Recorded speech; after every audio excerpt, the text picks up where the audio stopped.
Please do subscribe to Prajabheri News Channel.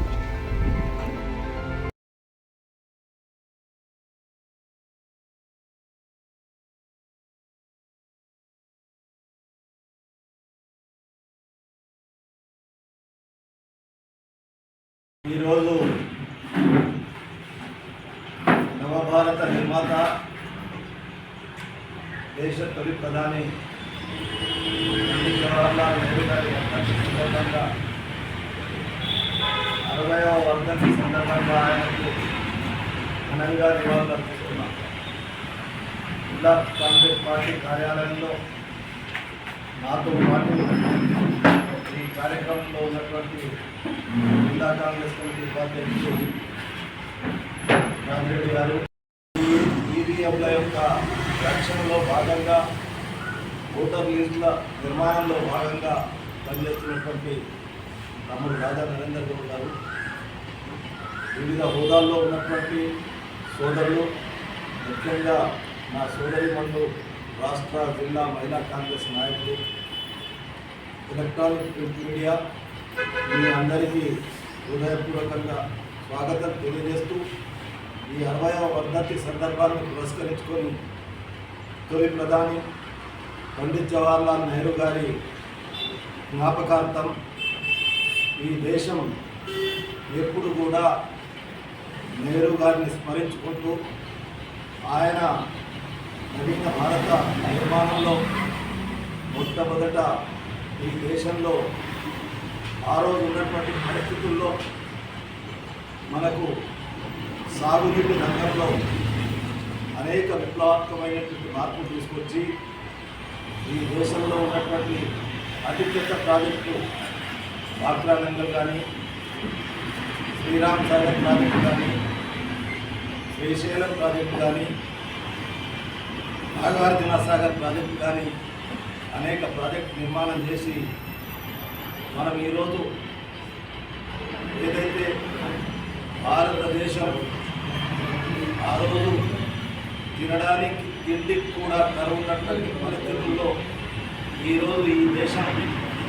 ఇతర దేశాలకు కూడా అన్నం పెట్టే పరిస్థితికి వచ్చినటువంటి విషయాన్ని జ్ఞాపకం చేసుకుంటూ నెహ్రూ గారిని మనం ఎప్పుడు కూడా మరవకుండా, మర్చిపోలేకుండా ఈ దేశంలో ఆ రోజే విద్యా వ్యవస్థకు అంకురార్పణ చేసి ఐఐటీలు, ఐఐఎంలు ఏర్పాటు చేసినటువంటి ఘనత పండిత్ జవహర్లాల్ నెహ్రూ గారి విషయాన్ని మనం గ్రహించవలసిందిగా కోరుకుంటూ, ముఖ్యంగా 75 సంవత్సరాలు గడిచిపోయినటువంటి ప్రజాస్వామ్యంలో పండిత్ జవహర్లాల్ నెహ్రూ గారి కుటుంబం, మోతీలాల్ నెహ్రూ గారు కానీ, పండిత్ జవహర్లాల్ నెహ్రూ గారు కానీ, ఈ దేశానికి త్యాగం చేసినటువంటి ఇందిరాగాంధీ కానీ, రాజీవ్ గాంధీ కానీ, వారి కుటుంబ పరంపరను కాపాడుతూ వచ్చినటువంటి కాంగ్రెస్ పార్టీ. ఆ కాంగ్రెస్ పార్టీలో ఈరోజు ప్రజాస్వామ్యంలో ఈ దేశంలో పరిపాలిస్తున్నటువంటి భారతీయ జనతా పార్టీ నెహ్రూ గారిని, కాంగ్రెస్ పార్టీని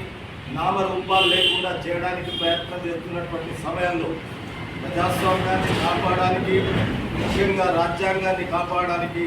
మన ప్రియతమ నాయకుడు రాహుల్ గాంధీ గారు ఈ దేశంలో తీసుకున్నటువంటి చొరవ, దానికి కాంగ్రెస్ శ్రేణులందరూ సహకరించినటువంటి విషయాన్ని ఒక్కసారి ఆయన వర్ధంతి రోజు మనం జ్ఞాపకం చేసుకుంటూ, రేపు రాబోయే రోజుల్లో నెహ్రూ గారి అడుగుజాడల్లో నడుస్తూ ఈ దేశ ప్రజాస్వామ్యాన్ని కాపాడవలసినటువంటి బాధ్యత కాంగ్రెస్ పార్టీది అనేటువంటి విషయాన్ని మనం ముందుకు తీసుకుపోవాల్సినటువంటి బాధ్యత మన అందరి మీద. మనతో పాటు ఈ జిల్లాలో ఉన్నటువంటి కాంగ్రెస్ శ్రేణులు, కాంగ్రెస్ పార్టీ నాయకులు, ప్రజలు, ప్రజాస్వామ్యవాదులు దీన్ని కాపాడవలసినటువంటి బాధ్యత మన అందరికీ ఉన్నటువంటి విషయాన్ని గ్రహించవలసిందిగా కోరుతూ, ఘనంగా 60వ వర్ధంతి రోజు నెహ్రూ గారికి నివాళులు అర్పిస్తూ నిజామాబాద్ జిల్లాకు నెహ్రూ గారికి ఉన్నటువంటి సంబంధాన్ని మర్చిపోకుండా శ్రీరామ్ సాగర్ ప్రాజెక్ట్ శంకుస్థాపన చేసినటువంటి ఆ రోజుల్లో ఆయన హైదరాబాద్ నుండి పిచ్చిపల్లి వరకు ట్రైన్లో వచ్చి ఇక్కడ నుండి కారులో శ్రీరామ్ సాగర్లో ఉన్నటువంటి విషయాన్ని నేను కూడా గుర్తు చేసుకుంటున్నాను. ఎందుకంటే మా తండ్రి గారు ఆ కార్యక్రమంలో పోచంపాడు శ్రీరామ్ సాగర్ ప్రాజెక్టు శంకుస్థాపన కార్యక్రమంలో పాల్పంచుకున్నటువంటి విషయాన్ని చోట్పల్లి హనుమంత్ రెడ్డి గారు, రాజారాం గారి ద్వారా అనేక సందర్భాల్లో ఈ జిల్లాకు నెహ్రూ గారికి ఉన్నటువంటి సంబంధాన్ని చెప్తూ వచ్చేవారు. కాబట్టి నెహ్రూ గారికి నిజామాబాద్ జిల్లాకు ఉన్నటువంటి సంబంధం ఆ శ్రీరామ్ సాగర్ వల్ల ఈరోజు 16 లక్షల ఎకరాలకు సాగునీరు జరుగుతున్నటువంటి విషయాన్ని ఈ ప్రాంత రైతాంగం నిజామాబాద్, ఆదిలాబాద్, కరీంనగర్, వరంగల్, అదేవిధంగా నల్గొండ ప్రాంతానికి సంబంధించినటువంటి రైతాంగం ఎప్పుడు కూడా నెహ్రూ గారిని జ్ఞాపకం ఉంచుకుంటాం. జ్ఞాపకం ఉంచుకోవడమే కాదు, ఆయన అడుగుదాడుల్లో నడుస్తామనేటువంటి విషయాన్ని మీ ద్వారా తెలియజేస్తూ మరి ఒకసారి ఆయన ఘనంగా నివాళులర్పిస్తా ఉన్నాం.